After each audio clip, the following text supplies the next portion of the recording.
Olá, terceiro período, como vão? Espero que bem. Espero que vocês estejam com as atividades em dia, né? Porque hoje é dia de eu olhar todas as atividades e enviar para a plataforma lá para estar abastecendo os coordenadores para dizer se vocês estão ou não em dia com as atividades. Sabe que a presença de vocês, ela depende das atividades em dia, né? Então, bora lá? Espero que todos estejam com saúde também, se Deus quiser, né? Porque já tem aluno aí que tá doente, tá. Alguns alunos têm problema com respiração, esses trem, né? E contraiu o Covid aí e tá um pouco difícil, né? E espero que todos estejam bem, beleza? Então vamos lá, gente. Nós vamos para a questão 13 a 16 e olha que legal, né? Vocês estão no terceiro período, primeiro bimestre. O primeiro bimestre de vocês já está acabando. Final de setembro agora já fechou o primeiro bimestre, bebê. Quando for em dezembro, vocês já terminaram o terceiro período. Olha que maravilha, hein? Então vamos. Questão 13 diz o seguinte. Leia o trecho a seguir. Os autores que veem coronelismo no meio urbano e em fases recentes da história do país estão falando simplesmente de clientelismo. As relações clientelísticas, neste caso, dispensam a presença do coronel, pois ela se dá entre o governo ou políticos e setores pobres da população. Deputados trocam votos por empregos e serviços públicos que conseguem graças à sua capacidade de influir sobre o poder executivo. Nesse sentido, é possível mesmo dizer que o clientelismo se ampliou com o fim do coronelismo e que ele aumenta com o decréscimo do mandonismo. À medida que os chefes políticos locais perdem a capacidade de controlar os votos da população, eles deixam de ser parceiros interessantes para o governo, que passa a tratar com os eleitores, transferindo para estes a relação clientelística. Quem disse isso foi José Murilo de Carvalho, né? No texto acima, o historiador José Murilo de Carvalho está reivindicando o maior cuidado com o uso do termo coronelismo para analisar a história política brasileira, insistindo em não confundir clientelismo com coronelismo. Acompanhando o raciocínio de José Murilo de Carvalho, o coronelismo pode ser identificado como uma política praticada onde? Olha, o coronelismo ocorreu nas regiões, né? Ocorreu nas regiões do Centro-Oeste. Qual que é a do Centro-Oeste, professor? É a nossa. Goiás, Mato Grosso do Sul. E Norte e Nordeste, em especial no Sertão. Porque o Nordeste, quando a gente vai falar de Nordeste, a gente alguns aspectos, principalmente os físicos, né? A gente fala que o Nordeste é dividido em zona da mata, agreste, sertão e meio norte. Então, ocorreu nesse norte-nordeste, principalmente no sertão, principalmente na época da República Velha, que foi de 1889 até 1930, ainda que tenham existido ecos de suas estruturas para além desse período, beleza? Professora, como que é isso? Que é coronelismo, clientelismo, é tudo igual? Então vamos lá. Coronelismo é um fenômeno da política brasileira ocorrido durante a Primeira República. Caracteriza-se por uma pessoa, o coronel, que detinha o poder econômico e exercia o poder local por meio da violência e troca de favores.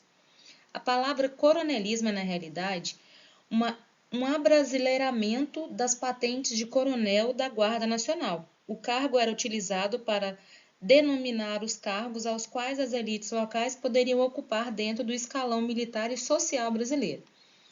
Esse fenômeno teve início durante o período regencial, que foi de 1831 a 1842. Como o Império do Brasil encontrava-se em um exército forte e centralizado, o governo apela para os dirigentes locais a fim de construir milícias regionais e, assim, combater as rebeliões que aconteciam no país. Então, isso é o coronelismo, tá? O que é o clientelismo? É uma relação de trocas de favores entre o cidadão e o político. Gente, isso acontece hoje, será? Troca de favores entre cidadãos e políticos? Pensa bem. Por quê? Porque agora a gente está em período de eleição, né? E a gente tem isso até hoje? Será? Então vamos ver. Sua origem se remonta à República Romana e pode ser encontrada em várias esferas do poder do governo. O clientelismo já era bastante observado no Império Romano, quando os plebeus, que era o povo, né, dependiam dos patrícios. Esses plebeus passaram a ser clientes que recebiam um patrocínio, por isso de patrícios. Dessa maneira, ambos estavam obrigados a prestar auxílio variados. Tipo, os patrícios pediam favores e essas pessoas que recebiam tinham, né, que prestar esses favores. E tanto quem dava os favores quanto quem recebia, isso era variado. O que precisasse tanto um como do outro tinha que fazer, né? Dessa maneira, a relação entre patrícios e plebeus, que era antagônica, também se complementaria, porque ambas as classes dependiam uma das outras para sobreviver. É importante frisar que o clientelismo estava regulado pelas leis da República Romana. Tá, isso aqui era a lei da República Romana. Mas será que existe hoje ainda? Por que será, professora? Uai, não sei, de repente, né? Às vezes ainda tem. O que vocês acham? Né? Tem que dar uma averiguada aí, beleza? Então, próximo. Questão 14. O fenômeno político do coronelismo no Brasil esteve associado a um modo de política que caracterizou a República a partir de 1894. Que nome recebeu essa República? República dos Oligarcas. A fase da República em que a atuação do coronelismo foi mais ativa, também denominada pelos historiadores como República dos Oligarcas, em razão da política que se fazia em torno do poder econômico de oligarquias, como é o caso da Paulista. Professora, não entendi. O que é esse negócio de oligarquia? Pois bem, da ciência política, oligarquia, que significa governo de poucos, é a forma de governo em que o poder político está concentrado num pequeno número pertencente a uma mesma família, um mesmo partido político ou um grupo econômico ou corporação. A oligarquia é caracterizada por um pequeno grupo de interesse, chamado de lobby, que controla as políticas sociais e econômicas em benefício de interesses próprios. Gente, será que nós temos oligarquia hoje ainda? O termo é também aplicado a grupos sociais que monopolizam o mercado econômico, político e cultural de um país, mesmo sendo a democracia o sistema político vigente. Em sua configuração original, a palavra oligarquia indica governo de poucos. Contudo, o pensamento político ligado à oligarquia não esteve rigidamente submetido a essa única forma de compreensão. Apesar dessa acepção, o termo oligarquia pode ser muito bem empregado em outras situações políticas, quando observamos, por exemplo, que um mesmo partido político ocupa os mais altos escalões de um governo. Podemos identificar o desenvolvimento de uma oligarquia. Em geral, a presença das práticas oligárquicas independe de amplas parcelas da população participem do debate político. Dessa forma, podemos ver que a oligarquia diverge do atual sentido dedicado à democracia. Gente, olha que interessante. A grande maioria dos aumentos que são feitos, dos benefícios relacionados à distribuição de terra, que é a reforma agrária, se você observar, pessoal, olha só, isso aí é para benefícios de poucos. Então, vamos pensar, será que existe oligarquia mesmo ainda ou não? Né? Tem que dar uma observada, uma pensada, mas vamos. Questão 15. Não seria exagero dizer que a cidade do Rio de Janeiro passou, durante a primeira década republicana, pela fase mais turbulenta de sua existência. Grandes transformações de natureza econômica, social, política e ideológica, que se gestava há algum tempo, precipitaram-se com a mudança do regime político e lançaram a capital em febril agitação, que só começaria a ceder no final da década. Dentre os movimentos populares que agitaram o Rio de Janeiro no início do século, um destacou-se, aquele que vinha contrariar a política de saneamento e de reurbanização da cidade, com a demolição dos cortiços e quiosques do centro. Que nome recebeu esse movimento? Bom, esse movimento foi chamado de Revolta da Vacina. Trata-se de uma revolta ocorrida no Rio de Janeiro, porém de cunho militar. A revolta de Canudos tem cunho religioso e ocorre na Bahia. O movimento do contestado aconteceu no sul do Brasil. A revolta da Armada também acontece no Rio de Janeiro, mas também em caráter militar. Professora, mas não está falando de um movimento aqui? Por que colocou o nome de todos? Porque nesse período aqui, o Brasil passou por vários movimentos internos, movimentos de rebeliões, de revoltas, de guerra, entendeu? Internos, tá? Por isso, a revolta da vacina mostra a insatisfação da população com as medidas tomadas pelo prefeito Pereira Passos junto a Oswaldo Cruz, né? Oswaldo Cruz aí, no caso, é aquele, né, que dá nome a Fiocruz hoje, que é onde, né, nós temos aí, se eu não me engano, laboratórios de vacina e etc. Essa insatisfação se dava, dentre outros motivos, pela falta de informações dadas à população que visassem explicar e argumentar tais medidas referentes às questões sobre movimentos sociais. Beleza pura? Então, essa é a 15. Nossa 16 diz assim: as ruínas do povoado de Canudos, no sertão norte da Bahia, além de significativos para a identidade cultural dessa região, são úteis a investigações sobre a Guerra de Canudos e o modo de vida dos antigos revoltosos. Como eu falei para vocês, né?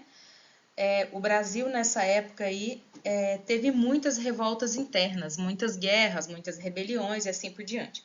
Essas ruínas foram reconhecidas como patrimônio cultural material pelo IPHAN. Em sala de aula, a gente até viu sobre o IPHAN, né? Instituto do Patrimônio Histórico e Artístico Nacional, porque reúne um conjunto de elementos importantes. Quais são esses elementos? São objetos arqueológicos e paisagísticos. Classificam-se as ruínas de Canudos como patrimônio material. Material por quê, professora? Porque pode se pegar, manusear, né? Por conta da grande representatividade histórica que o local nos proporciona. E essa afirmação é encontrar... desculpa, eu tinha que ter tirado isso aí. Aliás, as outras opções não representam com vigor específico exigidos pelo IPHAN para caracterizar algo como patrimônio cultural. Então, é por conta da representatividade, ok? A gente vai aí só até proporciona. Depois a gente descarta o restante aí da frase, beleza? Professora, o que foi a Guerra de Canudos? Aí tem uma imagem aí, eu não consegui arrumar o trem aqui direito. A Guerra de Canudos. Isso aí é um povoado de Canudos, né? O povo lá, rendidos pela cavalaria do exército durante a última expedição a Arraial, em outubro de 1800 e alguma coisa aí que não dá para eu ver aqui direitinho. Na hora que eu fiz, dava para ver, agora não dá. Ô, lasqueira no caminho da feira. Então vamos lá, o que foi a Guerra? A Guerra de Canudos, também chamado de Campanha de Canudos, foi um conflito armado que envolveu o exército brasileiro, lembra que o exército estava no poder? E membros da comunidade sócio-religiosa liderada por Antônio Conselheiro. Em Canudos, no interior do estado da Bahia, os confrontos ocorreram entre 1896 e 1897, com a destruição da comunidade e a morte da maior parte dos 25 mil habitantes de Canudos. A região, historicamente caracterizada por latifúndios improdutivos, o que são latifúndios? Grandes propriedades, improdutivos, né? Secas cíclicas e desemprego crônico passaram por uma grave crise econômica e social. Milhares de sertanejos partiram para Canudos. Professora, sertanejo aí é tipo Zé de Camargo e Luciano, Guilherme Santiago? Não, gente. Sertanejos é o nome de quem mora no sertão, nasce lá, vive lá, entendeu?